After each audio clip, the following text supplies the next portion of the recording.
That's a long time. Since 2000 years, it's a long time since everything was finished. That means everything, if there was any problem in our world, it was fixed by Jesus. ಆ, ಈಗಾಗಲೇ ಯೇಸು ಸ್ವಾಮಿ 2000 ವರ್ಷಗಳ ಹಿಂದೆ ಎಲ್ಲವನ್ನು ಮಾಡಿ ಮುಗಿಸಿದ್ದಾರೆ. ಅದರ ಅರ್ಥ ಏನಂದ್ರೆ ಆ ಯಾವುದೇ ಸಮಸ್ಯೆಗಳು ಇರ್ಬೋದು ನಮಗೆ, ಆ ಎಲ್ಲ ಸಮಸ್ಯೆಗಳು ನೋವುಗಳನ್ನ ಈಗಾಗಲೇ ಯೇಸು ಸ್ವಾಮಿ 2000 ವರ್ಷಗಳ ಹಿಂದೆನೆ ಅದನ್ನ ತೆಗೆದಿದ್ದಾರೆ. And so what happens is, sometimes what happens is, it's not that prayers take time, because there is a system by which things move. It is not that God is sitting there and saying, I will answer Pastor Pundalik prayer, Brother Prashant's prayer, something like that. There is a system that takes place. ಕೆಲವೊಂದು ಸಲ ನಾವೇನ್ ಅನ್ಕೊಂತೀವಿ, ಪ್ರಾರ್ಥನೆಗಳು ಬಹಳ late ಆಗ್ತದಲ್ಲ, ತಡವಾಗ್ತದಲ್ಲ ಅಂತೇಳಿ. ಅದಕ್ಕೆ ಕಾರಣ ದೇವರು ಒಬ್ಬರ ನಂತರ ಒಬ್ಬರು ಪ್ರಾರ್ಥನೆ ಕೇಳಬೇಕು ಎಂಬುದಾಗಿ ದೇವರು ಯೋಚನೆ ಮಾಡ್ತಿರೋದಿಲ್ಲ, ಅಥವಾ ದೇವರು ಒಬ್ಬರ ನಂತರ ಒಬ್ಬರು ಪ್ರಾರ್ಥನೆ ಕೇಳಬೇಕೆಂಬುದಾಗಿ ಅವರು ಲೈನ್ ಮಾಡಿರೋದಿಲ್ಲ. ಆದ್ರೆ ಒಂದು ನಿಯಮ ಇದೆ, ಆ ನಿಯಮಗನುಸಾರವಾಗಿ ನಮ್ಮ ಪ್ರಾರ್ಥನೆಗಳು ಉತ್ತರಿಸಲ್ಪಡ್ತವೆ. Let me tell you, this is, see, because though all the prayers we see, you can do greater, it is our, we want something like, we've got an image that God is great, right? We have an image where God is great, He has created everything, right? So ಇಲ್ಲಿ ಏನಂದ್ರೆ ನಮ್ಗೆ ಈಗಾಗಲೇ ಒಂದು ಚಿತ್ರ ಇದೆ ನಮ್ಮ ಮನಸ್ಸಲ್ಲಿ, ಏನಂದ್ರೆ ದೇವರು ಬಹಳ ಸರ್ವಶಕ್ತನು, ಎಲ್ಲವನ್ನು ನಿರ್ಮಾಣ ಮಾಡಿದಾನೆಂಬುದಾಗಿ ಈಗಾಗಲೇ ನಾವು ನಮ್ಮ ಮನಸ್ಸಿನಲ್ಲಿ ಚಿತ್ರವನ್ನು ಇಟ್ಕೊಂಡಿದ್ವಿ.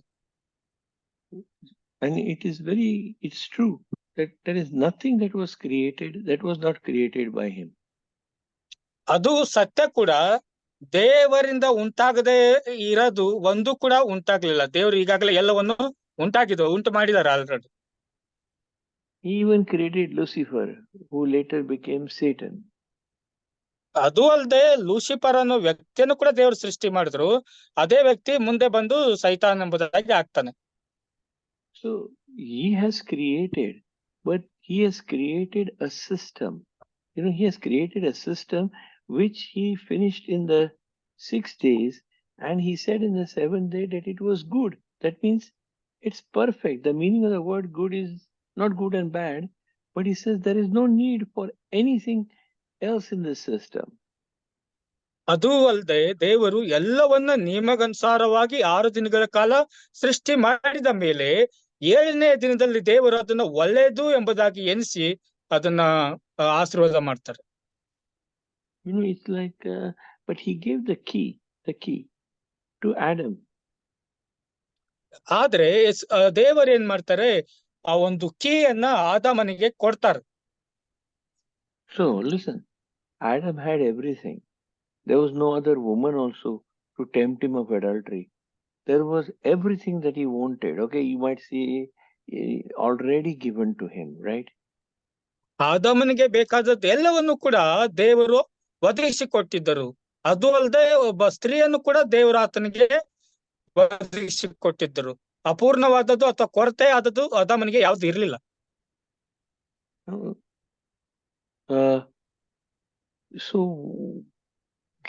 So see, that time man and animals spoke. Everything was peace. Okay, tiger did not come and eat man and eat each other.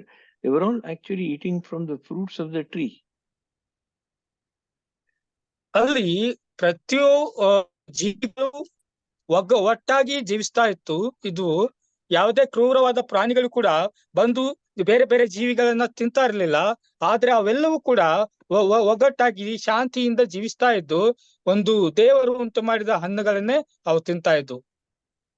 He was not allowed to eat trees, probably because trees produced more fruit, but he was allowed to eat the fruit of the trees. He didn't have to produce the fruits. The tree produced the fruits. ಇಲ್ಲಿ ಹಣ್ಣುಗಳು ಏನಾಗ್ತಾ ಇದೆ, ಆ ಮರಗಳು ಹಣ್ಣುಗಳನ್ನು ಕೊಡ್ತಾ ಇತ್ತು. ಆ ಮರಗಳಿಂದ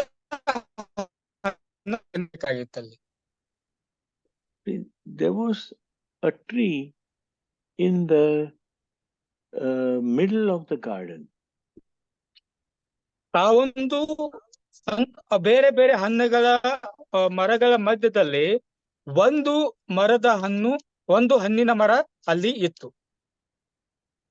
And it was the tree of life. ಆ ಹಣ್ಣಿನ ಮರ ಯಾವುದು ಅಂದ್ರೆ ಜೀವವುಳ್ಳ ಹಣ್ಣಿಂದು. So just go to Genesis chapter 2 verse 9. ಆದಿಕಾಂಡ 2ನೇ ಅಧ್ಯಾಯ 9ನೇ ವಾಕ್ಯವನ್ನ ನಾವು ನೋಡೋಣ್ರಿ. ಯಾವ ದೇವರು ನೋಟಕ್ಕೆ ರಮ್ಯವಾಗಿಯೂ ಊಟಕ್ಕೆ ಅನುಕೂಲವಾಗಿಯೂ ಇರುವ ಎಲ್ಲಾ ತರದ ಮರಗಳನ್ನು ಆ ಭೂಮಿಯಲ್ಲಿ ಬೆಳೆಯ ಮಾಡಿದನು.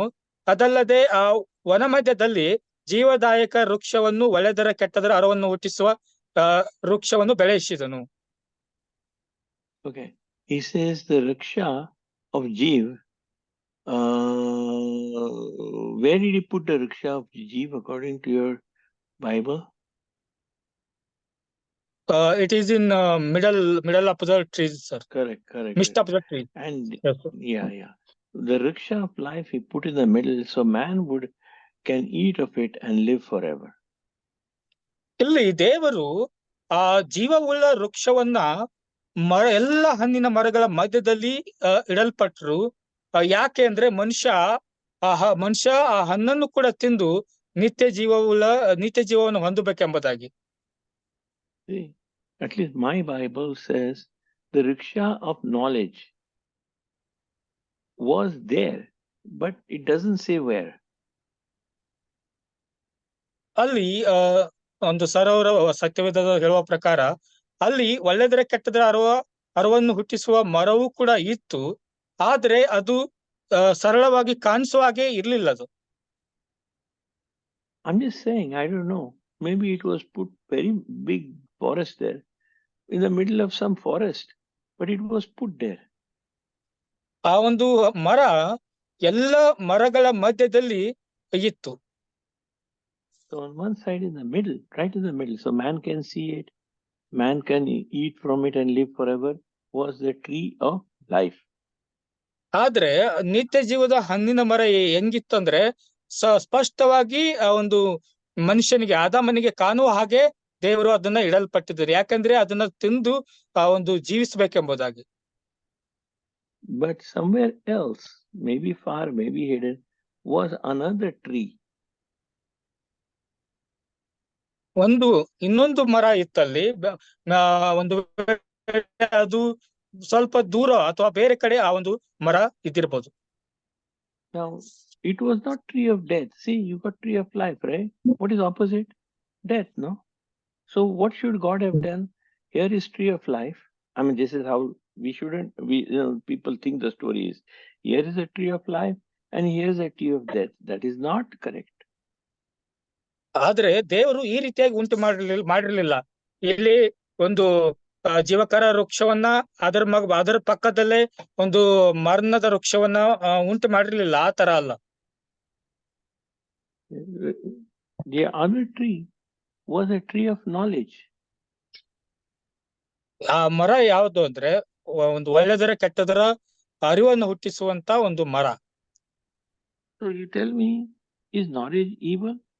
Is the knowledge death? ಹಾಗಾದ್ರೆ ನೀವ್ ಹೇಳ್ರಿ, ಜ್ಞಾನ ಅನ್ನೋದು ಕೆಟ್ಟದ ಅಥವಾ ಜ್ಞಾನ ಅನ್ನೋದು ಅದು ಮರಣನ? This class we are having is for knowledge, you know. ನಾವು ಈ ಕ್ಲಾಸ್ ಅನ್ನು hello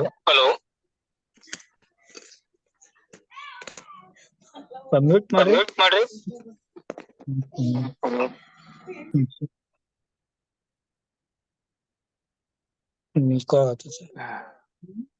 Hello. Yeah, hello, brother. Can I continue? Yes. Somebody's gone. Okay. One second, sir. Actually, there was disturbance. Let me translate that one.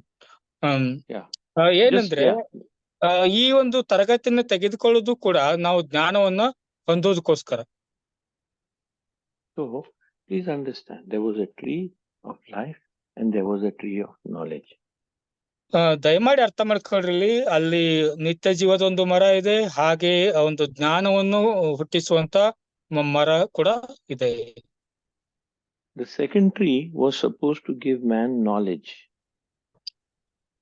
ಎರಡನೇ ಮರ ಏನಾಗಿತ್ತು ಅಂದ್ರೆ ಮನುಷ್ಯನಿಗೆ ಜ್ಞಾನ ಕೊಡುವಂತ ಮರ ಆಗ್ಬೇಕಿತ್ತು. You mean, and he told that if you eat of the tree which is of knowledge, you will surely die. ಆದ್ರೆ ದೇವರು ಅಲ್ಲಿ ಏನ್ ಹೇಳ್ತಾರಂದ್ರೆ, ನೀವು ಒಂದು ವೇಳೆ ಆ ಒಳ್ಳೆದರ ಕೆಟ್ಟದರ ಅರಿವನ್ನು ಹುಟ್ಟಿಸುವ ಅಥವಾ ಜ್ಞಾನದ ಮರದ ಹಣ್ಣನ್ನ ನೀವು ತಿಂದರೆ ಖಂಡಿತವಾಗಿ ನೀವು ಸಾಯ್ತೀರಿ ಎಂಬುದು. Now, why does he say the word, I hope your Bible has surely die? It doesn't say you will die. It says you will surely die. ಇಲ್ಲಿ ದೇವರ ವಾಕ್ಯದಲ್ಲಿ ನಾವು ನೋಡ್ತಾ ಇದ್ದೇವೆ, ನೀವು ಸಾಯ್ತೀರಿ ಅಂತ ಅಷ್ಟೇ ಬರ್ದಿಲ್ಲ, ಖಂಡಿತವಾಗಿಯೂ ಸಾಯ್ತೀರಿ ಎಂಬುದ ಬರೆದಿದೆ. The reason he said surely is because you will not instantly die. People, that's what happened. Eve ate the fruit, and she didn't die, immediately. ಅದ್ರ ಅರ್ಥ ಏನಂದ್ರೆ, ಖಂಡಿತವಾಗಿ ಸಾಯ್ತೀರಿ ಅನ್ನೋದು ಅರ್ಥ ಏನಂದ್ರೆ, ತಿಂದ ತಕ್ಷಣ ಸಾಯ್ತೀರಿ ಅಂತ ಅಲ್ಲ, ಆದ್ರೆ ಒಂದು ದಿನ ಸಾಯ್ತೀರಿ ಎಂಬುದಾಗಿ. ನಾವು ನೋಡ್ತೇವೆ ಅಲ್ಲಿ ಆದಮ ಅವರು ಹಣ್ಣನ್ನು ತಿಂದ ತಕ್ಷಣ ಅವ್ರು ಸಾಯ್ಲಿಲ್ಲ. See, because she didn't die instantly, she saw that, look, I've eaten the fruit, Adam, but I've not died. So come, you try it.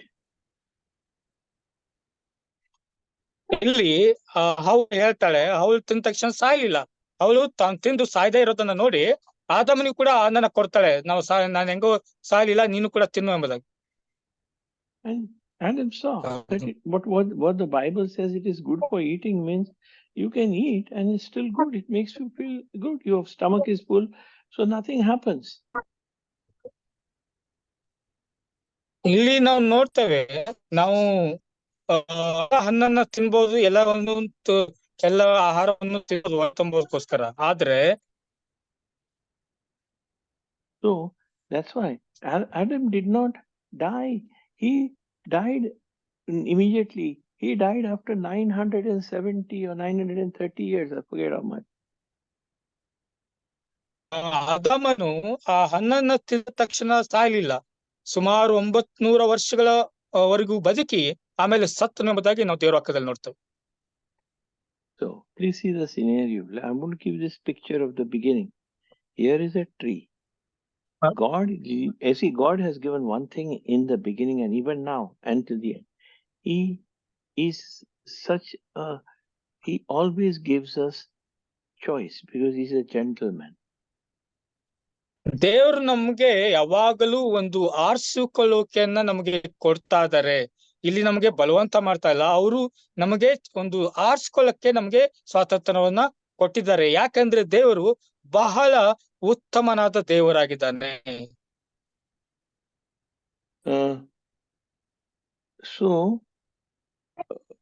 So he always gives us, because that is what true love is. True love is God wants us to love him by our own will. ಯಾಕೆ ಅಂದ್ರೆ ಅದು ನಿಜವಾದ ದೇವರ ಪ್ರೀತಿಯಾಗಿದೆ. ಯಾಕಂದ್ರೆ ದೇವರು ನಮ್ಮನ್ನ ಏನು ಬಯಸ್ತಾ ಇದ್ದಾರೆ ಅಂದ್ರೆ, ನಾವು ಹೃದಯ ಪೂರ್ವಕವಾಗಿ ನಾವು ಸ್ವಂತ ಬುದ್ಧಿಯಿಂದ ನಾವು ದೇವರನ್ನ ಪ್ರೀತಿಸಬೇಕೆಂಬುದಾಗಿ. It's like this. Say a king wants some person, some woman in this kingdom, some girl in the kingdom to marry him. Sorry sir, can you repeat? Yeah, I'm giving an example. A king wants to marry a person, a woman in his kingdom. ಒಬ್ಬ ರಾಜ ಒಬ್ಬ ಸ್ತ್ರೀಯನ್ನ ಮದುವೆ ಆಗ್ಬೇಕೆಂಬುದಾಗಿ ಒಂದು ಇಷ್ಟಪಡ್ತಾರೆ. Now just imagine king of, I don't know, Mysore or something very big, or the Nizam or somebody had he liked a girl and asked the people who she is and said, I want to marry her. ಒಬ್ಬ ರಾಜ ಒಬ್ಬ ಸುಂದರವಾದ ಸ್ತ್ರೀಯನ್ನ ಮದುವೆ ಆಗ್ಬೇಕೆಂಬುದಾಗಿ ಬಯಸಿ ಆ ಒಂದು ಇಷ್ಟಪಟ್ಟಂತ ಹುಡುಗಿಯ ಬಗ್ಗೆ ವಿಚಾರಿಸುವುದಕ್ಕಾಗಿ ತನ್ನ ಸೈನಿಕರಿಗೆ ಅಥವಾ ತನ್ನ ಅಧಿಕಾರಿಗಳಿಗೆ ಹೇಳ್ಬಹುದು. Does everybody, when the king is absolute law, he can put anybody to death. So can anybody refuse? ರಾಜ ಆಜ್ಞೆ ಮಾಡಿದಾಗ ಆತನನ್ನ ಆತನ ಆಜ್ಞೆನ ಧಿಕ್ಕರಿಸಲಿಕ್ಕೆ ಯಾರಿಗಾದ್ರೂ ಸಾಧ್ಯ ಆಗತ್ತಾ? ಇಲ್ಲ. ಯಾಕಂದ್ರೆ ರಾಜನಿಗೆ ಶಿಕ್ಷೆ ಕೊಡುವಂತ ಅಧಿಕಾರ, ಎಲ್ಲ ವಿಧವಾದ ಶಿಕ್ಷೆ ಕೊಡುವಂತ ಅಧಿಕಾರ ರಾಜನಿಗೆ ಇರೋದ್ರಿಂದ ಯಾರು ಕೂಡ ಆತನ ಆಜ್ಞೆನ ತಿರಸ್ಕಾರ ಮಾಡಕ್ಕಾಗಲ್ಲ. Now tell me, but that woman, that girl, is in love with somebody else, maybe a poor person, but her love is with a poor person, but the king is asking to marry her. ಆದ್ರೆ ಆ ಹುಡುಗಿ, ರಾಜನು ಇಷ್ಟಪಟ್ಟಂತ ಹುಡುಗಿ ಒಬ್ಬ ಬಡವನನ್ನ ಪ್ರೀತಿಸ್ತಾ ಇದ್ದರೆ, what will it be in this world? What will be the outcome? How will the king, what will the king do, or the parents or the people do in this situation? ಈ ರೀತಿ ಆದಾಗ ರಾಜ ಆ ಸ್ತ್ರೀಗೆ ಅಥವಾ ಆ ಹುಡುಗಿಯ ಮನೆಯವರು ಅಥವಾ ಲೋಕದಲ್ಲಿರೋರು ಆ ಹುಡುಗಿಗೆ ಏನ್ ಮಾಡ್ಬೋದು? ಯಾಕಂದ್ರೆ ರಾಜ ಇಷ್ಟಪಡ್ತಾ ಇದ್ದಾನೆ, ಆ ಹುಡುಗಿ ಬೇರೆ ಯಾರೋ ಬಡವನನ್ನ ಇಷ್ಟಪಡ್ತಾ ಇದ್ದಾರೆ. If that girl does not agree to marry the king, they will beat her, they will prison her, they will force her, they will brainwash her till she agrees to marry the king. ಏನ್ ಮಾಡ್ತಾರೆ ಅಂದ್ರೆ, ಓ ಏನಮ್ಮ ನೀನು ಅವನಿನ ಬಡವನನ್ನ ಇಷ್ಟಪಟ್ಟು ಏನ್ ಮಾಡ್ತೀಯ, ಒಬ್ಬ ರಾಜ ನೀನ್ ಇಷ್ಟಪಡ್ತಾ ಇದ್ದಾನೆ, ಅವನನ್ನ ಮದುವೆ ಆಗು, ಚೆನ್ನಾಗಿರ್ತೀಯ ಅಂತ ಅವಳಿಗೆ ಒತ್ತಾಯ ಮಾಡ್ಬೋದು, ಅವಳಿಗೆ ಬುದ್ಧಿ ಹೇಳ್ಬೋದು, ಅಥವಾ ಅವಳಿಗೆ ಶಿಕ್ಷೆ ಕೊಡ್ಬೋದು, ಅಥವಾ ಜೈಲಿಗೆ ಹಾಕ್ಸ್ಬೋದು. They will even make her forget that boy she loves, or even kill that boy maybe. ಒಂದು ವೇಳೆ ಅದಕ್ಕೂ ಮಿಗಿಲಾಗಿ ಆ ಹುಡುಗನನ್ನೇ ಸಾಯಿಸೋ ಪ್ರಯತ್ನ ಮಾಡ್ಬೋದು, ಆ ಹುಡುಗಿ ಮರಿಲಿ ಅಂತ ಹೇಳಿ. So basically that girl has no free will. ಆದ್ರೆ ಆ ಹುಡುಗಿಗೆ ಆರಿಸ್ಕೊಳ್ಳುವಂತ ಸ್ವಾತಂತ್ರ್ಯ ಇಲ್ಲ ಅಲ್ಲಿ, ಯಾಕಂದ್ರೆ ಎಲ್ಲರೂ ಒತ್ತಡ ಆಗ್ತಾ ಇದಾರೆ ಆ ಹುಡುಗಿ ಮೇಲೆ. But that's not how our God works.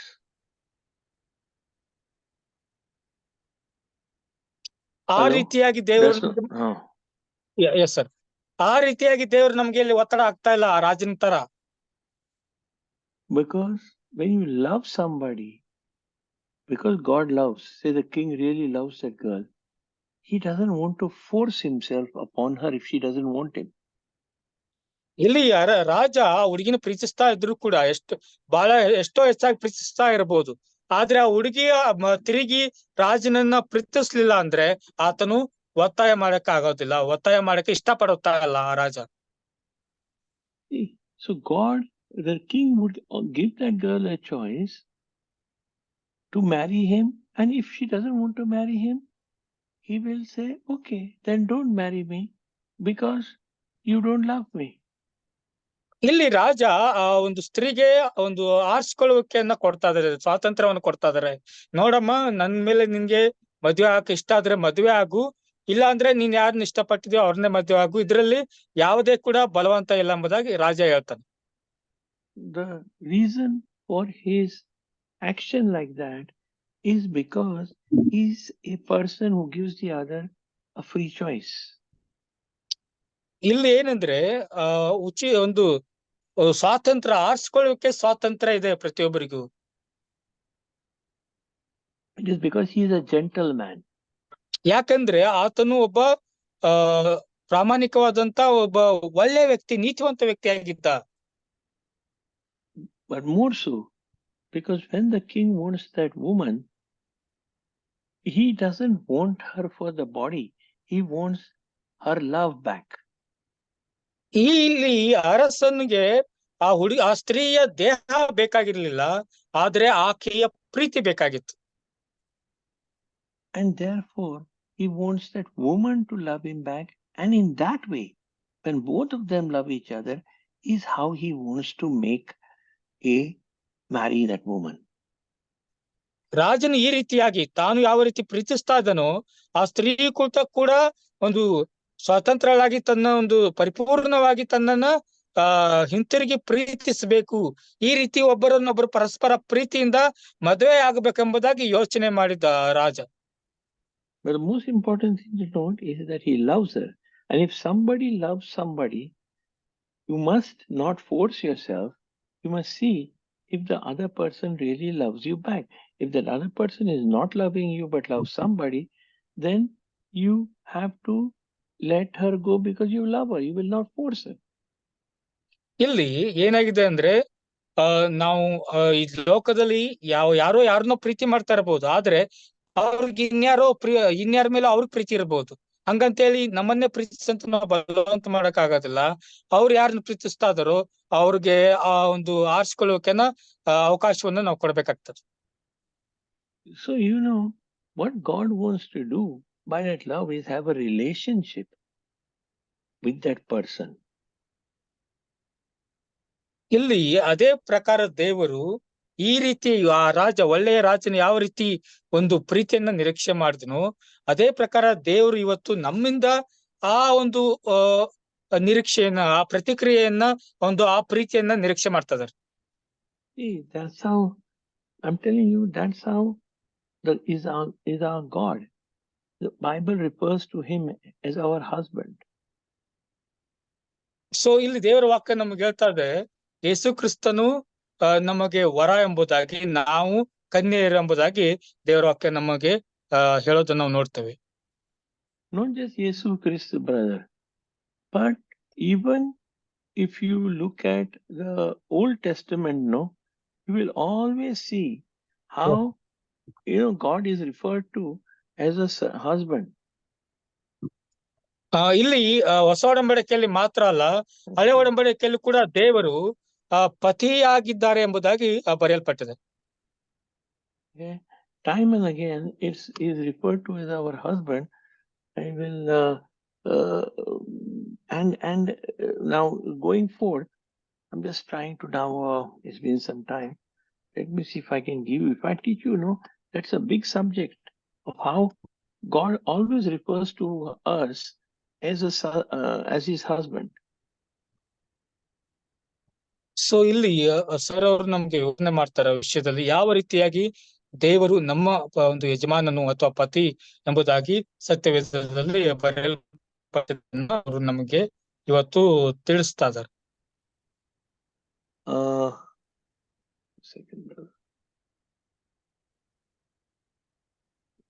Okay, actually, yes. Now, let me take you to singular. Go to Isaiah chapter 54, verse 5. ಯೆಶಾಯ 54ನೇ ಅಧ್ಯಾಯ 5ನೇ ವಚನವನ್ನ ನಾವು ನೋಡೋಣ. 54 5ನೇ ವಚನ. ನಿನ್ನ ಸೃಷ್ಟಿಕರ್ತನೇ ನಿನ್ನ ಪತಿ, ಆತನ ಹೆಸರು ಸೇನಾಧೀಶ್ವರನಾದ ಯೆಹೋವ. ಇಸ್ರಾಯೇಲಿನ ಸದಮಲ ಸ್ವಾಮಿಯು ನಿನ್ನ ನ್ಯಾಯಸ್ಥಾಪಕನಾಗಿದ್ದಾನೆ, ಸರ್ವಲೋಕದ ದೇವರೆಂಬ ನಾಮಧೇಯವನ್ನು ಹೊಂದಿರುವನು. Okay. It will make. Now watch. I hope you understood the scripture. I don't know. Try now. Isaiah. I'm going to go through scriptures now, which tell us that what is this? What is this relationship that he wants? It is. Please don't think of a relationship like a human husband that is physical only, because God is a spirit and we are spirit. So please leave out the physical angle in the husband wife. Okay, but the oneness in total love. ಇಲ್ಲಿ ನಾವು ದೇವರ ವಾಕ್ಯ ಹೇಳೋದೇನಂದ್ರೆ, ಗಂಡ ಪತಿ ಪತ್ನಿ ಅಂದ್ರೆ ದೈಹಿಕವಾದ ಸಂಬಂಧ ಅಲ್ಲ. ಇಲ್ಲಿ ಏನಂದ್ರೆ ಒಂದು ಆತ್ಮಿಕವಾದಂತ ಸಂಬಂಧ ಬಗ್ಗೆ ನಾವು ತಿಳ್ಕೊಬೇಕಾಗ್ತದೆ. ಯಾಕಂದ್ರೆ ದೇವರು ಆತ್ಮವಾಗಿದ್ದಾರೆ, ದೇಹ ಅಲ್ಲ. You must worship and deal with God in a spirit form. But when I'm telling you bridegroom husband, don't look up a bridegroom husband in a physical way, how human marriages are created. But what they should really, human marriages should lead to is what God wants to do. ಇಲ್ಲಿ ನಾವು ಒಂದು ವರ ಮತ್ತು ಕನ್ಯೆ ಅಂತ ನೋಡೋದಾದ್ರೆ, ನಾವು ಈ ಲೋಕದ ದೃಷ್ಟಿಯಿಂದ ನೋಡೋದಲ್ಲ. ಇಲ್ಲಿ ನಾವು ಆರಾಧನೆ ಮಾಡುವುದನ್ನ ನೋಡ್ತೇವೆ. ಆತ್ಮಭರಿತರಾಗಿ ಆತ್ಮದಿಂದ ದೇವರ ಜೊತೆಗೆ ನಾವು ಸಂಬಂಧವನ್ನ ನೋಡುವುದ್ರ ಬಗ್ಗೆ, ಸಂಬಂಧವನ್ನು ಇಟ್ಕೊಳ್ಳೋದ್ರ ಬಗ್ಗೆ ನಾವು ಅರ್ಥೈಸ್ಕೊಳ್ಬೇಕು ಹೊರತು ಈ ಲೋಕದ ರೀತಿಯಿಂದ ಅಲ್ಲ.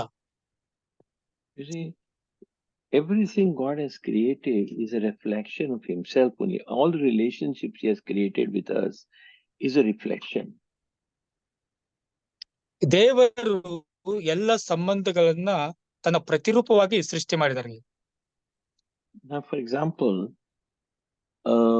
the reason I'm just explaining to you why He says, no one shall asunder what God has enjoined. You remember?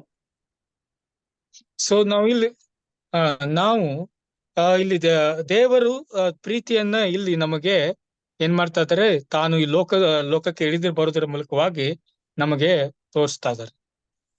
So, people, religions start to say, no, God is not saying forbidden, divorce is forbidden Christianity. That is not the intention. Even if people get married, you saw so many marriages in like Old Testament, they get married, yet God forgives them if they get married or they do something wrong, like David. ಇಲ್ಲಿ ಮದುವೆಯ ಕುರಿತಾಗಿ ನೋಡೋದಾದ್ರೆ ದೇವರು ಅದನ್ನು ಒಳ್ಳೆಯ ರೀತಿಯಿಂದ ಆ ಕಾರ್ಯವನ್ನ ಉಂಟು ಮಾಡಿದ್ರು ಎಂಬುದಾಗಿ ನಾವು ನೋಡ್ತೀವಿ. ಆದ್ರೂ ಕೂಡ ಕೆಲವೊಂದು ತಪ್ಪುಗಳಾಗ್ತವೆ. ಯಾಕಂದ್ರೆ ದಾವೀದನು ಕೂಡ ಒಂದು ವಿವಾಹಿತನಾಗಿದ್ರು ಕೂಡ ಆತನು ಒಂದು ತಪ್ಪನ್ನ ಮಾಡ್ತಾನೆ ಅಲ್ಲಿ. Bathsheba was somebody's wife whom he stole by killing her husband, who was very faithful general to him. ಇಲ್ಲಿ ಬೆತ್ಷೆಬಳನ್ನ ಪಡ್ಕೊಳ್ಳೋದಕ್ಕಾಗಿ ದಾವೀದನು ಆ ಬೆತ್ಷೆಬಳ ಗಂಡನನ್ನ, ಆತನು ತುಂಬಾ ಒಂದು ನಂಬಿಗಸ್ತನಾಗಿರ್ತಾನೆ ದಾವೀದನಿಗೆ. ಆದ್ರೂ ಕೂಡ ಬೆತ್ಷೆಬಳನ್ನ ಪಡ್ಕೊಳ್ಳೋಕೋಸ್ಕರ ಆತನನ್ನೇ ಕೊಲೆ ಮಾಡಿಸ್ತಾನೆ. Well, after it's done, through this unholy marriage, which was unholy, God corrected it, sanctified it, and through him came Solomon, no? Yes, sir. ಇಲ್ಲಿ ಆತನು ಮಾಡಿದ್ದ ಪಾಪದಿಂದ ಆ ಒಂದು ವಿವಾಹ ಬತ್ಷೆಬಳ ಮತ್ತು ದಾವೀದನ ವಿವಾಹ ಅಪವಿತ್ರವಾಗಿತ್ತು. ಆದ್ರೂ ಕೂಡ ದೇವರು ಏನ್ ಮಾಡ್ತಾರೆ, ಆ ಒಂದು ಸೊಲೊಮೋನನನ್ನ ಕೊಡುವುದರ ಮೂಲಕ, ಸಂತಾನವನ್ನು ಅವ್ರಿಗೆ ಒದಗಿಸಿ ಕೊಡುವುದರ ಮೂಲಕವಾಗಿ ಆ ವಿವಾಹವನ್ನ ಪವಿತ್ರವನ್ನಾಗಿ ಮಾಡ್ತಾರೆ. Because God is full of mercy, He's full of forgiveness. We think what, he has sinned, he's going to hell, he's going to heaven. That is man, because man has no mercy or forgiveness in him. ದೇವರು ಬಹಳ ಕರುಣೆಯುಳ್ಳಂತ ದೇವರು. ನಾವೇನ್ ಮಾಡ್ತೀವಿ, ಅಯ್ಯೋ ನಾನು ಪಾಪ ಮಾಡಿದೆ, ಅಯ್ಯೋ ಅವ್ರು ಪಾಪ ಮಾಡಿದ್ರು, ಅವ್ರು ನರಕಕ್ಕೆ ಹೋಗ್ತಾರೆ, ಅವರು ನರಕದಲ್ಲಿ ಬೀಳ್ತಾರೆ ಅಂತ ಎಲ್ಲ ಹೇಳ್ತೇವೆ. ಆದ್ರೆ ದೇವರು ಮನುಷ್ಯರ ಹಾಗೆ ಅಲ್ಲ. ದೇವರು ಕರುಣೆಯುಳ್ಳ ದೇವರು, ಆತನು ಕ್ಷಮಿಸುವವನಾಗಿದ್ದಾನೆ. We have this whole concept that if you do something wrong, if you steal some money, you will go to hell. ನಮಗೊಂದು ಕಲ್ಪನೆ ಏನಿದೆ ಅಂದ್ರೆ, ನಾವು ಕೆಟ್ಟದಾದ್ ಮಾಡಿದ್ರೆ ಅಥವಾ ಕಳ್ಳತನ ಮಾಡಿದ್ರೆ ನಾವು ನರಕಕ್ಕೆ ಹೋಗ್ತೇವೆ. I have a story here of a man of South India who became a very, very powerful man of God in USA. I don't know you heard his name, but I will tell you about him today. Sir, ಅವರು ನಮಗೆ ಒಬ್ಬ ವ್ಯಕ್ತಿಗಳ ಒಂದು ನಮಗೆ ಸಾಕ್ಷಿನ ಹೇಳ್ತಾರೆ. ಅವರು ದಕ್ಷಿಣ ಭಾರತದವರು, ಒಬ್ಬ ದೇವರಲ್ಲಿ ಹೇಗೆ ಚೆನ್ನಾಗಿ ಬೆಳೆದ್ರು ಎಂಬುದಾಗಿ ನಮಗೆ ಒಂದು ಸಾಕ್ಷಿನ ಹೇಳ್ತಾರೆ. His name was Ravi Zacharias. He was from Tamil Nadu, I think.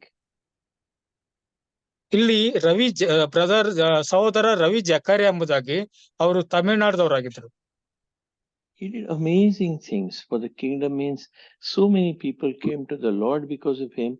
He really did. I don't want to talk about his works, but really wrote books and I think blessed a lot of people about Jesus.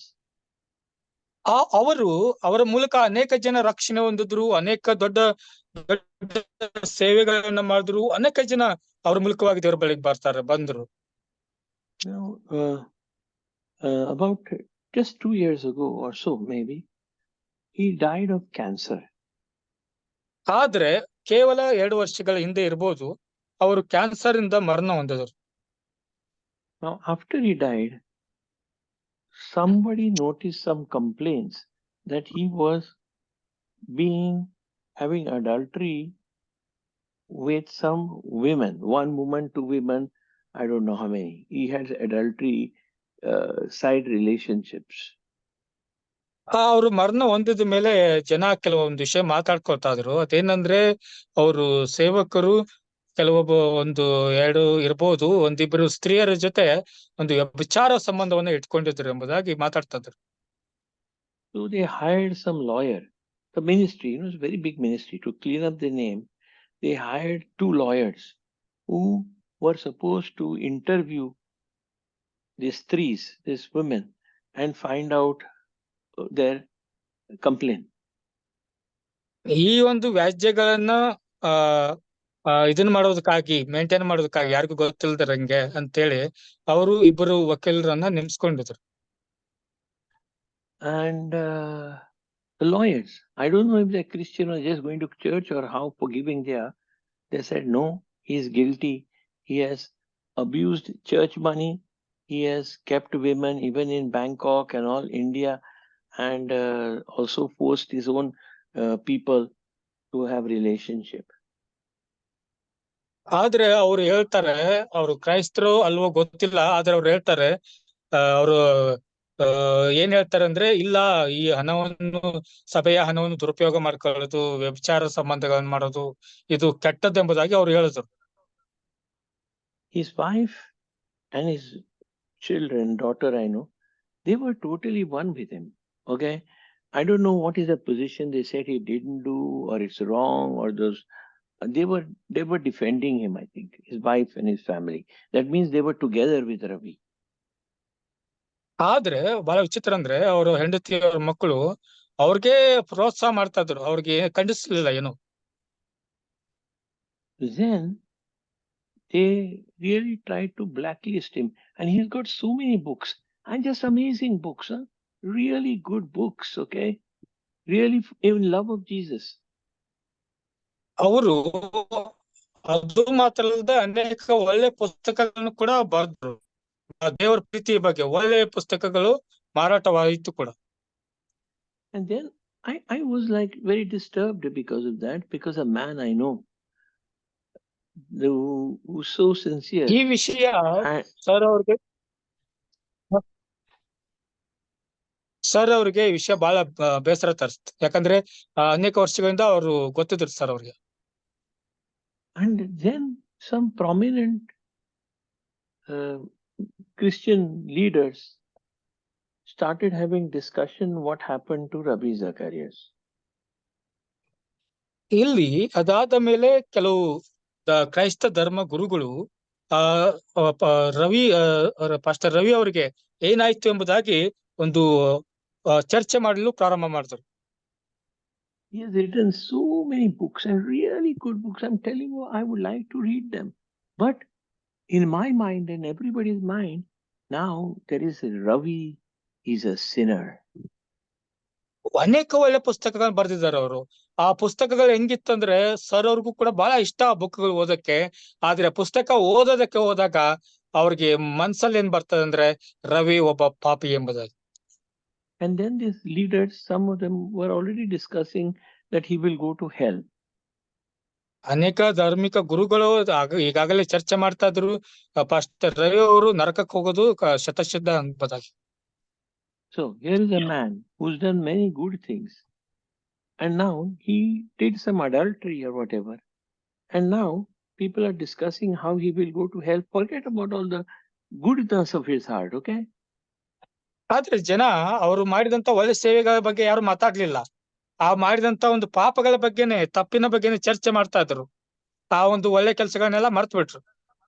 Now, first of all, this is my own view. How do you know if he has done that last minute, maybe 1 minute before he died, he asked forgiveness? ಆದ್ರೆ sir ಅವರ ಒಂದು ಅನಿಸಿಕೆ ಏನಂದ್ರೆ, ಅವ್ರು ಪಾಪ ಮಾಡಿರ್ಬೋದು, ಆದ್ರೆ ಸಾಯೋಕ್ಕಿಂತ 1 ಕ್ಷಣಕ್ಕಿಂತ ಮೊದಲು, ಸಾಯೋಕ್ಕಿಂತ 1 ನಿಮಿಷ ಮೊದಲು ಅವರು ಪಾಪ ಅರಿಕೆಯನ್ನ ಮಾಡಿರ್ಬೋದಲ್ಲ.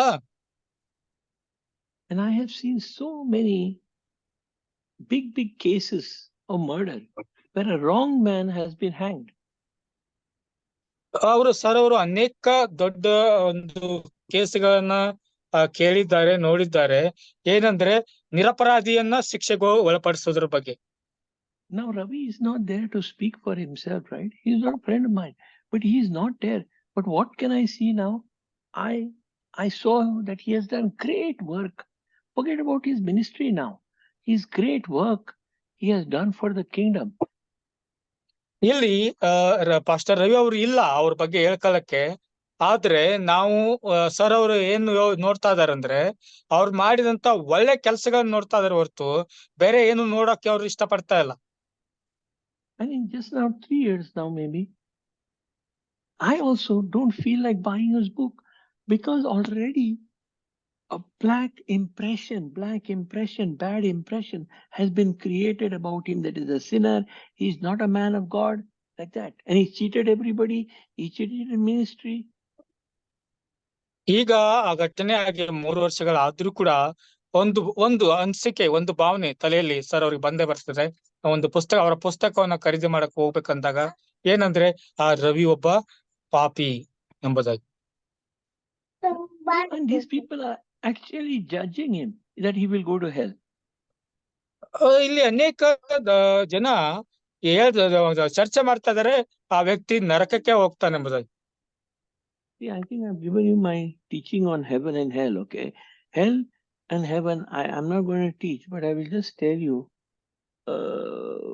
what I think is hell.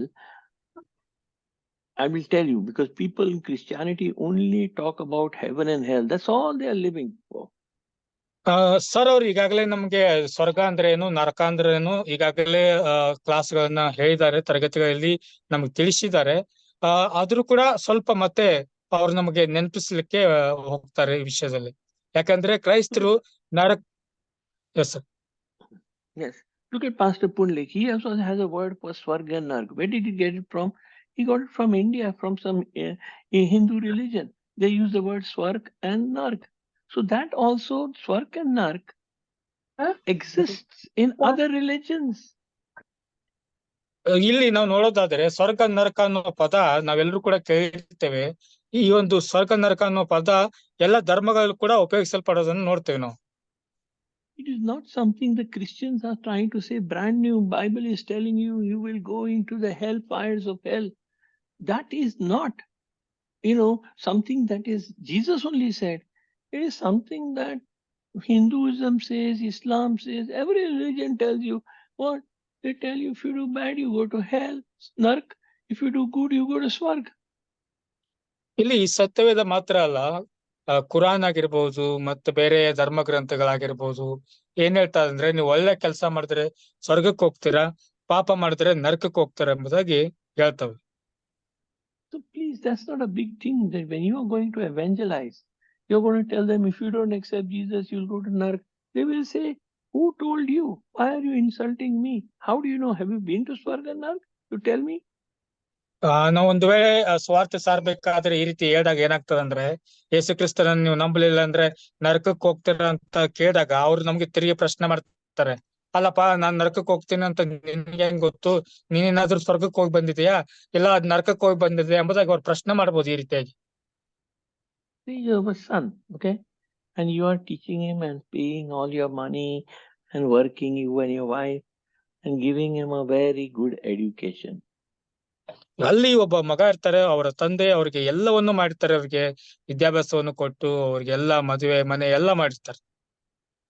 But exam results come and you are like hoping he will come first in his class because you and your wife and worked very hard for him. ನಮ್ಮ ಮಗ ಏನ್ ಮಾಡ್ಬೇಕು, exam ಅಲ್ಲಿ first ಬರ್ಬೇಕೆಂಬುದಾಗಿ ಅವರು ಬಹಳ ಒಂದು ಪ್ರಯಾಸ ಪಟ್ಟು ಆ ಹುಡುಗನನ್ನ ಓದಿಸಿ ಅದ್ರ ಬಗ್ಗೆ ಚಿಂತೆ ಮಾಡ್ತಿರ್ತಾರೆ. And the exam results come that he has failed. ಆದ್ರೆ ಆ ರಿಸಲ್ಟ್ ಬರ್ತದೆ, ಆ ಹುಡುಗ ಫೇಲ್ ಆಗಿರ್ತಾನೆ. Now, what will be your reaction? Will you now try to say, okay, I'm going to cut your hand, I'm going to burn you, I'm going to put you on fire? Is that what you will do? Come on, let's be practical, We want to just talk this religious Bible. Be practical. Put yourself. If you don't have children, imagine your own father. I don't know who he was, how loving he was. But if our children fail, what do we do? ಇಲ್ಲಿ ಕಲ್ಪನೆ ಮಾಡ್ಕೊಂಡ್ ನೋಡ್ರಿ, ಮಕ್ಕಳಿರೋರು ಅಥವಾ ಮಕ್ಕಳಿಲ್ಲ ಅಂದ್ರು ಮಕ್ಕಳಿರೋರ್ ತರ ಒಂದ್ ವೇಳೆ ನಮ್ಮ ಮಗು ಪರೀಕ್ಷೆಯಲ್ಲಿ ಫೇಲ್ ಆಗಿ ಬಂದ್ರೆ, ನೀನ್ ಯಾಕೆ ಫೇಲ್ ಆದ ಅಂತ ಹೇಳಿ ನಾವು ನಿನ್ ಕೈ ಕಟ್ ಮಾಡ್ತೀನಿ, ನನ್ನ ಬೆಂಕಿಯಲ್ಲಿ ಸುಡ್ತೀನಿ ಅಂತ ನಾವು ಹೇಳಕ್ ಆಗ್ತದಾ? ಖಂಡಿತ ಇಲ್ಲ, ಹೇಳಕ್ ಆಗಲ್ಲ. Or would we say, I mean, get upset? Yes, but now what next? Well, we will tell our son no playing cricket, and we'll tell him you will not get any that bicycle, and you have to not go out after school, not play cricket and all that. You will have to study for next year and pass this next year. You will look for the future, no, to correct him.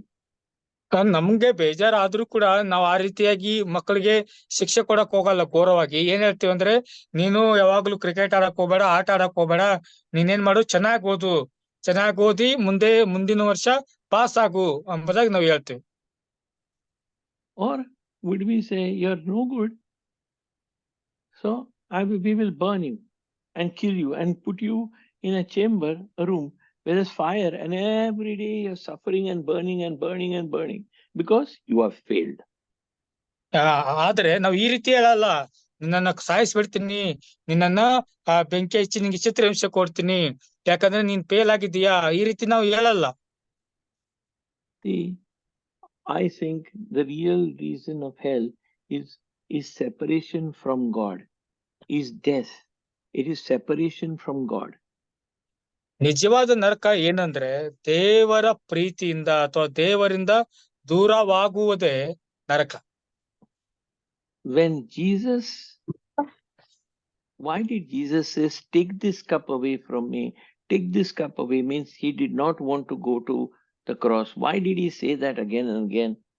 ಅಲ್ಲಿ ಗೆತ್ಸೆಮನೆ ತೋಟದಲ್ಲಿ ಯೇಸು ಸ್ವಾಮಿ ಹೇಳ್ತಾ ಇದಾರೆ, ಈ ಪಾತ್ರೆಯು ನನ್ನಿಂದ ತೊಲಗಲಿ, ಈ ಪಾತ್ರೆಯು ನನ್ನ ತೊಲಗಲಿ ಅಂತ ಯಾಕೆ ಹೇಳ್ತಾ ಇದಾರೆ ಆ ಮಾತನ್ನ? Because he will be beaten on the cross. ಯಾಕೆ ಅವರು ಆತನನ್ನ ಹೊಡಿತಾರಂತನ? You know what? I know a lot of people in prison and elsewhere who have suffered big tortures. ಇಲ್ಲಿ ನಮ್ಗೆಲ್ಲ ಗೊತ್ತು, ಇಲ್ಲಿ ಸೆರೆಮನೆಯಲ್ಲಿ ಇರೋರು ಅನೇಕ ಒಂದು ಹೊಡೆತಗಳನ್ನ ತಿಂದಿರ್ತಾರೆ. Jesus was not a coward to say, no, God, it's going to hurt me, the whips. Oh, God, they're going to spit on me. Was that the reason why Jesus said, take away this cross from me, take away this cup from me? ಸ್ವಾಮಿ ಈ ರೀತಿಯಾಗಿ ಅವ್ರನ್ನ ಹೊಡಿಬಹುದು, ಚಿತ್ರಹಿಂಸೆ ಕೊಡ್ತಾರೆ, ಅದಕ್ಕೆ ನನ್ನಿಂದ ಈ ಪಾತ್ರೆನ ತೆಗೆದಾಕು, ಅದೆಲ್ಲ ಆಗೋದ್ ಬೇಡ ಅಂತ ಹಂಗೇನಾದ್ರು ಹೇಳಿದ್ರ? Only one reason, because he will become sin. He will go to hell. He will become sin and he will go to hell for 3 days. ಒಂದೇ ಒಂದು ಕಾರಣ ಆ ರೀತಿ ಪ್ರಾರ್ಥನೆ ಮಾಡಕ್ಕೆ ಏನಂದ್ರೆ, ಆ ಯೇಸು ಕ್ರಿಸ್ತನು ನಮ್ಮೆಲ್ಲರ ಪರವಾಗಿ ಆತನು ಪಾಪವಾಗಿ ಬದಲಾಗ್ತಾ ಇದಾರೆ. ಆ ಪಾಪಕ್ಕೆ ಶಿಕ್ಷೆಯಾಗಿ 3 ದಿನ ಅವರು ಪಾತಾಳಕ್ಕೆ ಹೋಗ್ತಾರೆ. And God is holy and he will have nothing to do with sin. ದೇವರು ಪರಿಶುದ್ಧನಾಗಿರುವುದರಿಂದ ಈ ಪಾಪದ ಜೊತೆಗೆ ಅವರು ಸಂಬಂಧವನ್ನು ಇಟ್ಕೊಳ್ಳಕ್ಕೆ ಇಷ್ಟಪಡೋದಿಲ್ಲ. So that means for 3 days, whatever it is, he will be separated from God. ಆ 3 ದಿನ ಯೇಸು ಕ್ರಿಸ್ತನು ತಂದೆಯಾದ ದೇವರಿಂದ ಬೇರ್ಪಡಿಸಬೇಕಾಗಿತ್ತು, ದೂರವಾಗಬೇಕಾಗಿತ್ತು. Now, that is what hell is. Hell is when we are separated from God. We don't think so. Right now, we think we can go to movie, leave God behind. But that whole life goes out of us, and that is hell. ನಿಜವಾದ ನರಕ ಏನಂದ್ರೆ, ದೇವರಿಂದ ದೂರವಾಗದೇ ಹೊರತು ಮತ್ತೇನು ಅಲ್ಲ. You know, Jesus always referred in the Gospels, he brought this new idea of Father. He always talks about a father.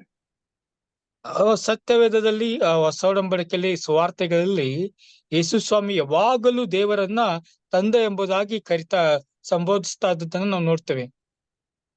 So only in one place he calls our God as God and not as Father. ಆದ್ರೆ ಒಂದು ಸ್ಥಳದಲ್ಲಿ ಮಾತ್ರ ನನ್ನ ದೇವರೇ ಎಂಬುದಾಗಿ ಕರೀತಾರೆ ಹೊರತು ತಂದೆ ತಂದೆ ಅಂತ ಕರೆಯೋದಿಲ್ಲ. Go to Matthew 27:46. ಮತ್ತಾಯನ ಬರೆದ ಸುವಾರ್ತೆ 27ನೇ ಅಧ್ಯಾಯ 46ನೇ ವಾಕ್ಯವನ್ನ ನಾವು ಓದೋಣ್ರಿ. ಸುಮಾರು 3 ಗಂಟೆಗೆ ಯೇಸು ಏಲಿ ಏಲಿ ಲಮಾ ಸಬಕ್ತಾನಿ, ಅಂದರೆ ನನ್ನ ದೇವರೇ ಯಾಕೆ ನನ್ನನ್ನು ಕೈ ಬಿಟ್ಟಿದಿ ಎಂದು ಮಹಾಧ್ವನಿಯಿಂದ ಕೂಗಿದನು. That time God stopped being his father because Jesus had become a sin. This is the only time he is pleading of God. Otherwise, it is his oneness with the Father. ಇಲ್ಲಿ ಏನಾಗಿತ್ತು ಅಂದ್ರೆ, ತಂದೆಯಾದ ದೇವರು ಪರಿಶುದ್ಧನಾಗಿರೋದ್ರಿಂದ ಇಲ್ಲಿ ಯೇಸು ಕ್ರಿಸ್ತನು ಪಾಪಿಯಾಗಿ ಬದಲಾಗಿರೋದ್ರಿಂದ ಕೈ ಬಿಡಲ್ಪಡ್ತಾ ಇದ್ದಾರೆ. ಈ ಒಂದು ಸ್ಥಳದಲ್ಲಿ ಮಾತ್ರ ಯೇಸು ಸ್ವಾಮಿ ದೇವರನ್ನ ದೇವರು ಎಂಬುದಾಗಿ ಕರಿತಾ ಇದ್ದಾರೆ ಹೊರತು ಬೇರೆ ಕಡೆ ಎಲ್ಲ ತಂದೆ ಎಂಬುದಾಗಿ ಕರೆದಿದ್ದಾರೆ. So anyway, the point I was making in all this about Zacharias and all that is, how did God react to David? David is made much more worse than Zacharias.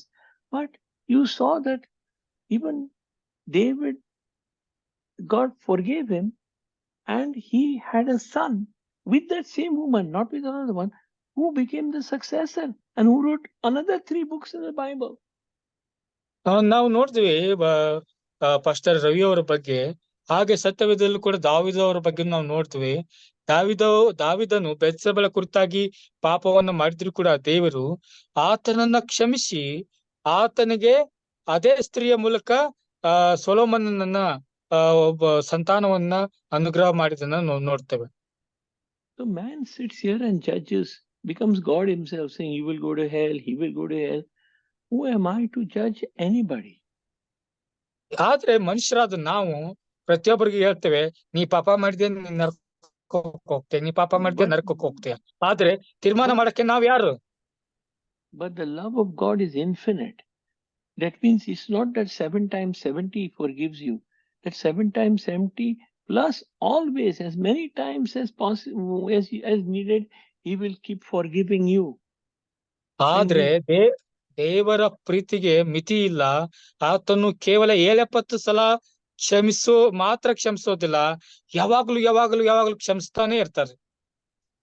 So he did not put that other tree. It was a tree of knowledge. It was not a tree of death. It was not meant to test and trick Adam and Eve. ಇಲ್ಲಿ ಜ್ಞಾನದ ಮರವನ್ನ ದೇವರು ಇಟ್ಟಿದ್ದು ಅವ್ರು ತಿಂದು ಸಾಯ್ಲಿ ಅಂತ ಅಲ್ಲ. ಆ ಒಂದು ಮರವನ್ನ ಜ್ಞಾನಕ್ಕಾಗಿನೇ ದೇವರು ಒಳ್ಳೇದಕ್ಕೋಸ್ಕರನೇ ಅಲ್ಲಿ ಇಟ್ಟಿದ್ರು. ಅವ್ರಿಗೆ ಮರಣ ಯಾಕಾಯ್ತು ಅಂದ್ರೆ ಅವಿಧೇಯತ್ವದಿಂದ ಆಯ್ತು ಅಷ್ಟೇ. I think the plan was that at a later stage, maybe God wanted them, after some, maybe I don't know how long, they may need to use that knowledge that was in that tree for other purposes of God. ಆದ್ರೆ ನನ್ಗೆ ಗೊತ್ತಿಲ್ಲ ಏನಂದ್ರೆ, ದೇವರು ಸ್ವಲ್ಪ ದಿನಗಳ ಆದ ಮೇಲೆ ಆ ಮರದ ಹಣ್ಣನ್ನು ಕೂಡ, ಜ್ಞಾನದ ಹಣ್ಣನ್ನು ಕೂಡ ತಿನ್ನಲಿಕ್ಕೆ ಕೊಡ್ತಿದ್ರೇನೋ, ಅಂದ್ರೆ ಅದನ್ನ ಉಪಯೋಗಿಸ್ಲಿಕ್ಕೆ ಅವಕಾಶ ಕೊಡ್ತಿದ್ರೇನೋ ಸ್ವಲ್ಪ ಸಮಯ ಕಳೆದ ಮೇಲೆ.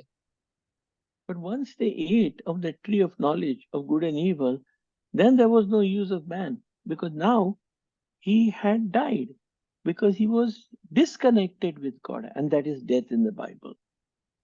ಮರಣಯ ಹಣ್ಣನ್ನು ತಿಂದಿದ್ರಿಂದ ಬರ್ಲಿಲ್ಲ, ದೇವರ ಮಾತಿಗೆ ಅವಿಧೇಯತ್ವ ಆಗಿ ದೇವರ ಜೊತೆಗಿನ ಸಂಬಂಧವನ್ನ ಮುರಿದುಕೊಂಡಿದ್ರಿಂದ ಬಂದಿದ್ದು. I mean that it was a later use. Means say somebody keeps a gun in the house, a father, to protect family from, say, thieves or animals. No, you keep a gun, no? ಒಂದು ಉದಾಹರಣೆಯಲ್ಲಿ sir ಹೇಳ್ತಾ ಇದಾರೆ ಏನಂದ್ರೆ, ಒಂದು ಕುಟುಂಬವನ್ನ ಕಾಪಾಡಿಕೊಳ್ಳುವುದಕ್ಕಾಗಿ ಕಳ್ಳರಿಂದಾಗ್ಲಿ ಅಥವಾ ಒಂದು ಕ್ರೂರ ಪ್ರಾಣಿಗಳಿಂದ ಮನೆಯನ್ನ ಕಾಪಾಡೋದಕ್ಕಾಗಿ ಒಬ್ಬ ಮನೆ ಯಜಮಾನ ಒಂದು ಗನ್ನನ್ನ ಇಟ್ಕೊಂಡಿರ್ತಾರೆ ಅಂತ ಇಟ್ಕೊಳ್ಳಿ. Pastor Prabhakar will tell you he was a ranger. So sometimes the rangers, but the gun is given for a good purpose, to protect against, I don't know what, snakes or tigers or defense. The people keep a good gun in the house. Pastor Prabhakar ಅವರು ಒಂದು forest office ಅಲ್ಲಿ work ಮಾಡಿದ್ದಾರೆ. ಅವರು ಕೂಡ ಈ ಒಂದು ಅನುಭವ ಇರ್ತದೆ, ಒಂದು ಪ್ರಾಣಿಗಳಿಂದ ರಕ್ಷಣೆ ಹೊಂದೋದಕ್ಕಾಗಿ ಒಂದು ಗನ್ನನ್ನ ಇಟ್ಕೊಳ್ಳೋದ್ರ ಬಗ್ಗೆ. It is not for children to play with. ಆದ್ರೆ ಮಕ್ಕಳು ಆಟ ಆಡೋದಕ್ಕಲ್ಲ ಅದು. Maybe when the person gets old, maybe then he will give the gun to the boy and say, now you use it to protect when you take over this house. ಆ ಮನೆ ಯಜಮಾನ ಮುದುಕನಾದ್ಮೇಲೆ ಆ ಮಕ್ಕಳು ದೊಡ್ಡವರಾದ್ಮೇಲೆ ಆ ಗನ್ನನ್ನ ಕೊಡ್ಬೋದು, ತನ್ನ ಮನೆ ಯಜಮಾನ ಕೊಡ್ಬೋದು ತಂದೆ ಮಕ್ಕಳಿಗೆ, ಇನ್ನು ಮುಂದೆ ಈ ಗನ್ನನ್ನ ರಕ್ಷಣೆಗಾಗಿ ನೀವು ಉಪಯೋಗಿಸ್ರಿ ಎಂಬುದಾಗಿ ಕೊಡ್ಬೋದು. See, God wasn't going to create any more, so he had to create this in the morning beginning only. It's not that God will give him that another knowledge later. This was the way everything was provided on earth, and man had to operate this system. ದೇವರು ಒಂದು ಒಂದು ವಸ್ತು ಮೊದಲು ಈ ಕೊಟ್ಟು ಆಮೇಲೆ ಸ್ವಲ್ಪ ದಿನ ಆದ್ಮೇಲೆ ಮತ್ತೊಂದು ಸೃಷ್ಟಿ ಮಾಡಿ ಮತ್ತೊಂದು ಕೊಡೋದು, ಆ ರೀತಿ ಮಾಡ್ಲಿಲ್ಲ. ಮನುಷ್ಯನಿಗೆ ಬೇಕಾಗಿರೋದು ಎಲ್ಲವನ್ನು ಪ್ರಾರಂಭದಲ್ಲೇ ಉಂಟು ಮಾಡಿದರು. See, Jesus says, I have not come to this world to condemn you. That's very important. But we are starting to condemn people. So even non-believers whom you get, don't start with a condemnation view. Start with the view of John 3:16, that Jesus loves you nonetheless, whatever religion you are. ಇಲ್ಲಿ ದೇವರು ಯಾರನ್ನು ಕೂಡ ಪಾಪಿಗಳೆಂಬುದಾಗಿ ಖಂಡಿಸ್ತಾ ಇಲ್ಲ. ಆದ್ರೆ ನಾವೇನ್ ಮಾಡ್ತಾ ಇದೀವಿ, ಪಾಪಿಗಳು ಎಂಬುದಾಗಿ ಇನ್ನೊಬ್ಬರನ್ನ ನಾವು ಕರಿತಾ ಇದೀವಿ ಅಥವಾ ಒಂದು ನ್ಯಾಯ ತೀರಿಸ್ತಾ ಇದೀವಿ. ಅದು ಸರಿಯಲ್ಲ. ಯಾಕಂದ್ರೆ ಯೋಹಾನ ಬರೆದ ಸುವಾರ್ತೆ 3:16 ದೇವರ ವಾಕ್ಯ ಹೇಳ್ತದೆ, ಒಬ್ಬರಾದ್ರೂ ನಾಶವಾಗಿ ಹೋಗ್ಬಾರ್ದು ಎಂಬುದಾಗಿ ದೇವರು ಪ್ರತಿಯೊಬ್ಬರನ್ನು ಪ್ರೀತಿ ಮಾಡ್ತಾರೆ ಎಂಬುದಾಗಿ. Draw them by the love of Jesus, that he already died on the cross. Then you will only get the benefits of that in this world if you are able to accept what he has done for you. ಯೇಸು ಕ್ರಿಸ್ತನು ಈಗಾಗಲೇ ನಮ್ಮ ಪಾಪಗಳಿಗಾಗಿ ಆತನು ಶಿಲ್ಬೆ ಮೇಲೆ ಮರಣವನ್ನ ಹೊಂದಿ ಜೀವಂತವಾಗಿ ಗೆದ್ದಿದ್ದಾರೆ. ಅದರ ಒಂದು ಪ್ರಯೋಜನಗಳು ನಮ್ಗೆ ಸಿಗಬೇಕು. ಯಾವಾಗ ಸಿಗುತ್ತದೆ ಅಂದ್ರೆ ನಾವು ಅದನ್ನ ನಂಬಿಕೆ ಇಟ್ಟು ಸ್ವೀಕಾರ ಮಾಡಿದಾಗ ಮಾತ್ರ ಸಿಗ್ತದೆ. I'm not saying compromise. Do not compromise the Bible, but act in love. Knowing 3:16 says that he gave up Jesus for the whole world. ಇಲ್ಲಿ ಹೊಂದಾಣಿಕೆ ಮಾಡ್ಕೊಳ್ರಿ ಅಂತ ಅಲ್ಲ ಪಾಪದ ಜೊತೆಗೆ. ಇಲ್ಲಿ ಏನ್ ಹೇಳ್ತದೆ ಅಂದ್ರೆ ದೇವರ ವಾಕ್ಯ 3:16 ಲೋಕಕ್ಕಾಗಿ ತನ್ನ ಒಬ್ಬನೇ ಮಗನನ್ನ ದೇವರು ಕೊಟ್ಟನು ಎಂಬುದಾಗಿ ನಾವು ನೋಡ್ತೇವೆ. So all these promises are valid for them also, but only if they open the book and accept them. It doesn't happen automatically if they are able to put their faith in it. ಈ ಎಲ್ಲಾ ವಾಗ್ದಾನಗಳು ಪ್ರತಿಯೊಬ್ಬರಿಗೂ ಬರೆಯಲ್ಪಟ್ಟಿದ್ದೇವೆ. ಇದು ಕೇವಲ ಕ್ರೈಸ್ತರಿಗಾಗಿ ಅಲ್ಲ, ಪ್ರತಿಯೊಬ್ಬರಿಗಾಗಿ ಬರೆಯಲ್ಪಟ್ಟಿದ್ದೇವೆ. ಯಾರ್ಯಾರು ಆ ಪುಸ್ತಕವನ್ನು ಸತ್ಯವೇದವನ್ನ ತೆಗೆದು ಆ ವಾಕ್ಯವನ್ನು ಓದಿ ನಂಬಿಕೆ ಇಡ್ತಾರೋ ಅವ್ರಿಗೆಲ್ಲ ಸಿಕ್ಬಿಡ್ತಾರೆ. So brother, I have a little time, so somebody can please take communion, brother. Yes sir, yes sir. ಕರ್ತನ ಭೋಜನವನ್ನ ನಡೆಸ್ರಿ. ಯಾರ್ದಿದೆ ನೋಡಿ.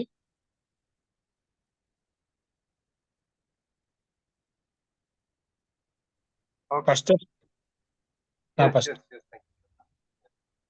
ಈ ಸಂದರ್ಭದಲ್ಲಿ ನಾವು ಕರ್ತನ ಭೋಜನಕ್ಕಾಗಿ ಕೊಟ್ಟು ಪ್ರಾರ್ಥನೆಯಿಂದ ಈ ಕಾರ್ಯವನ್ನು ನಾವೆಲ್ಲರೂ ಕಣ್ಣ ಮುಚ್ಚಿ ಪ್ರಾರ್ಥನೆ ಮಾಡಿಕೊಂಡು ನಮ್ಮನ್ನು ಅತ್ಯಧಿಕವಾಗಿ ಪ್ರೀತಿಸುವಂತ ಪರಲೋಕ ತಂದೆಯಾದ ಕರ್ತನ ಭೋಜನ ಸ್ವಾಮಿ, ನೀನು ನಮ್ಮೊಟ್ಟಿಗೆ ನೀನು ಮಾತನಾಡಿದಂತೆ ಕರ್ತನು ನಮ್ಮೊಟ್ಟಿಗೆ ಮಾತನಾಡುತ್ತೆ. ಇದು ಸ್ವಾಮಿ ನೀನು ಹೇಳಿದಂತೆ ನಾನು ಬರುವವರೆಗೂ ಈ ಒಂದು ಕಾರ್ಯವನ್ನ ನೀವು ಮಾಡುತ್ತಾ ಇರ್ರಿ ಎಂಬುದಾಗಿ ನೀನು ಹೇಳಿರೋ ಪ್ರಕಾರವೇ ಇವತ್ತು ಸ್ವಾಮಿ ನೀನು ನಮಗೋಸ್ಕರ 2000 ವರ್ಷಗಳ ಹಿಂದೆ ದೇವರೇ ನಿನ್ನನ್ನು ನೀನು ಯಜ್ಞದ ಕುರಿಯನ್ನಾಗ ಮಾಡಿಕೊಂಡು ಸ್ವಾಮಿ ನಮ್ಮ ಪಾಪದಲ್ಲಿ ಬಿಡುಗಡೆ ಕೊಟ್ರಿ. ಅದಕ್ಕಾಗಿ ನನಗೆ ಸ್ತೋತ್ರ. ಸಂದರ್ಭದಲ್ಲಿ ಕರ್ತನೆ ಸೇರಿ ಬಂದಿರೋ ನಮ್ಮೆಲ್ಲ ಮಾಡಿಕೊಂಡು ದೇವ ಈ ಕಾರ್ಯಕ್ರಮದಲ್ಲಿ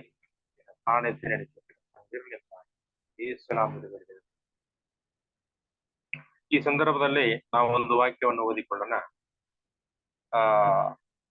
ಇದು ನಿಮಗೋಸ್ಕರವಾಗಿರುವಂತ ನನ್ನ ದೇಹ, ನನ್ನನ್ನು ನಡೆಸಿಕೊಳ್ಳುವುದಕ್ಕೋಸ್ಕರ ಹೀಗೆ ಮಾಡಿರಿ ಅಂದನು.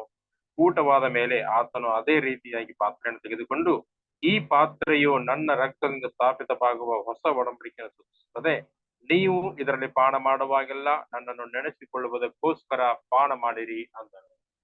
ನೀವು ಈ ರೊಟ್ಟಿಯನ್ನು ತಿಂದು ಈ ಪಾತ್ರೆಯಲ್ಲಿ ಪಾನ ಮಾಡುವಷ್ಟು ಸಾರಿ ಕರ್ತನ ಮರಣವನ್ನ ಆತನ ಬರುವ ತನಕ ಪ್ರಸಿದ್ಧಪಡಿಸುತ್ತೀರಿ ಎಂದಾಗಿ ದೇವರ ವಾಕ್ಯ ಹೇಳಿರೋ ಪ್ರಕಾರ ಈ ಸಂದರ್ಭದಲ್ಲಿ ದೇಹಕ್ಕೆ ಯೇಸು ಕ್ರಿಸ್ತನ ದೇಹಕ್ಕೆ ಸೀಮಿತವಾಗಿರುವಂತಹ ರೊಟ್ಟಿಯನ್ನು ನಾವು ತೆಗೆದುಕೊಳ್ಳುವವರಾಗಿ ಎಲ್ಲರೂ ಕೈಲಿ ಹಿಡಿದು ರೊಟ್ಟಿಯನ್ನು ಮುರಿದು ನಾವು ತೆಗೆದುಕೊಳ್ಳೋಣ. ಒಂದು ಪ್ರಾರ್ಥನೆಯನ್ನು ಮಾಡಿ ತೆಗೆದುಕೊಳ್ಳೋಣ. ಪರಿಶುದ್ಧ ದೇವರೇ, ಇದು ನಿನ್ನ ದೇಹಕ್ಕೆ ಸೀಮಿತವಾಗಿರುವಂತಹ ರೊಟ್ಟಿಯನ್ನು ಮುರಿದು ನಾವು ತೆಗೆದುಕೊಳ್ತಾ ಇದ್ದೀವಿ ಪ್ರಭು. ಅಪ್ಪ ಸ್ವಾಮಿ, ಇದನ್ನು ದೇಹಕ್ಕೆ ತೆಗೆದುಕೊಳ್ಳುವಾಗ ನಿನ್ನ ಸಾನ್ನಿಧ್ಯ, ನಿನ್ನ ಕೃಪೆ ನಮ್ಮ ಮೇಲೆ ಇರಲಿ. ಅಪ್ಪ ಸ್ವಾಮಿ, ನಾವು ಶುದ್ಧೀಕರಣ ಹೊಂದಿ ಒಂದಾಗುವಂತೆ ಯೇಸು ನಾಮದಲ್ಲಿ ಎಲ್ಲರೂ ಸ್ವೀಕರಿಸ.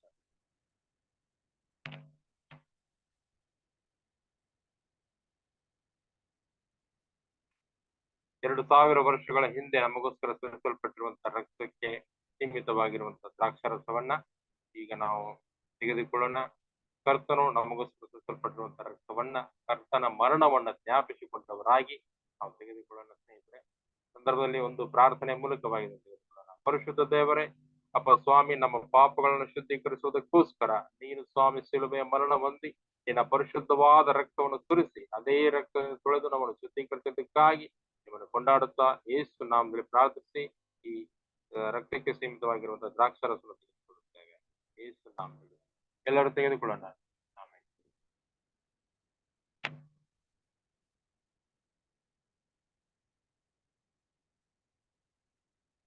ಕೊನೆಯದಾಗಿ ಒಂದು ಪ್ರಾರ್ಥನೆ ಮಾಡಿಕೊಳ್ಳೋಣ. ಜೀವ ಸ್ವರೂಪನಾಗಿರುವಂತಹ ನಮ್ಮ ಸ್ವರ್ಗೀಯ ತಂದೆಯ ದೇವರೇ, ಇದುವರೆಗೂ ಕರ್ತನೆ ದೇವ ನಮ್ಮನ್ನು ಕರ್ತನ ಭೋಜನದಲ್ಲಿ ನಡೆಸಿದ್ದೀರಿ. ನಾವು ತೆಗೆದುಕೊಂಡಿರುವಂತ ಅಪ್ಪ ರೊಟ್ಟಿ ದ್ರಾಕ್ಷಾರಸವನ್ನು ಕರ್ತನ ದೇವರೇ ಸ್ವಾಮಿ, ಇನ್ನು ಮುಂದಿನ ದಿನಗಳಲ್ಲಿ ಇನ್ನೂ ಸಾವಿರಾರು ಜನಗಳಿಗೆ ನಾವು ಕೊಡುವುದಕ್ಕಾಗಿ ನಮ್ಮನ್ನು ಅಭಿಷೇಕಿಸು ಸ್ವಾಮಿ. ಇದರಲ್ಲಿ ಇನ್ನೂ ಪಾಲುಗಾರತಕ್ಕಂಥ ಜನಗಳು ಇನ್ನೂ ಇದ್ದಾರೆ ಸ್ವಾಮಿ. ಅವರೆಲ್ಲರನ್ನು ನಮ್ಮ ಒಂದು ಮಂಡಳಿಯಲ್ಲಿ ಸೇರಿಸಿಕೊಳ್ಳುವುದಕ್ಕಾಗಿ ಸಹಾಯ ಕೊಡಬೇಕೆಂಬುದಾಗಿ ಸೇರಿ ಬಂದರು ನಮ್ಮೆಲ್ಲರೊಡನೆ ಪಾದರಪ್ಪಿಸಿಕೊಟ್ಟು ಯೇಸು ರಾಜ ನಿನ್ನ ದೇವ ನಾಮದಲ್ಲಿ ಪ್ರಾರ್ಥಿಸಿ ಬೇಡಿ ಹೊಂದಿದ್ದೇವೆ ತಂದೆ. Amen. Thank you. Amen. Amen. Thank you, pastors. Good night. Thank you so much, sir, for wonderful teaching. Thank you.